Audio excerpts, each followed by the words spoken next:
This is no time to engage in the luxury of cooling off or to take the tranquilizing drug of gradualism.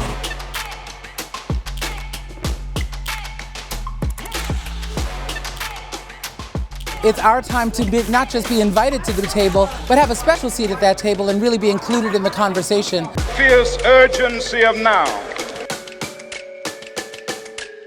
None of us are going to do this alone. It takes all of us, partnerships in different sectors of our economy, be it government, the business community, and leaders like yourself, finding your voice and saying, this is the Boston we want. I've seen millennials who are saying, you know what, we're not going to wait for someone else to change the city, we're going to change it ourselves. Our goal is to make sure that all millennials, especially millennials of color, feel welcome in Boston. Every single person in this room can be a leader in one way or another. We need voices to rise up.